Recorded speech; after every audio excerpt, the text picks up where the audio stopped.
Hi, I'm Tim Coombs, co-pastor of Trinity Presbyterian Church in Scotia, New York, and a member of the network of biblical storytellers. To learn more about its mission, go to nbsint.org.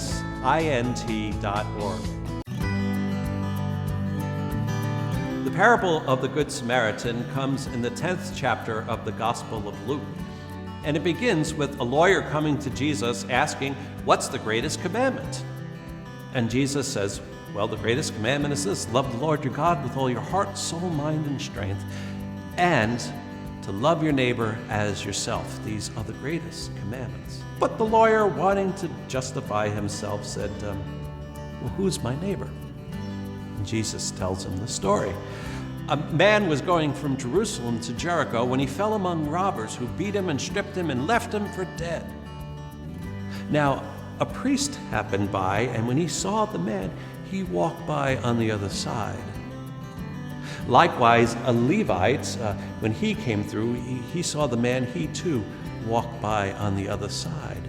But a Samaritan, when he saw the man, had great pity for him and got off his animal, and he bandaged the man's wounds, having poured oil and wine on them, and put him on his own animal and took him to an inn where he took care of him. The next day he said to the innkeeper, "Here's 2 denarii, 2 days' wages. Take care of him. And when I come back, if you spent any more on him, I will repay you." And Jesus said to the lawyer, "Now which was neighbor to the man in the road?"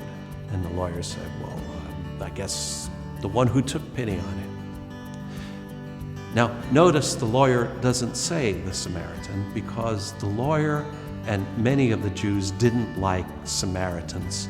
They were hated peoples. They were distrusted. So sometimes we call a Good Samaritan a helper, which in the story he is. But really more, a Samaritan, the Good Samaritan, is one we normally distrust, but who we find to be our neighbor and helper as a surprise.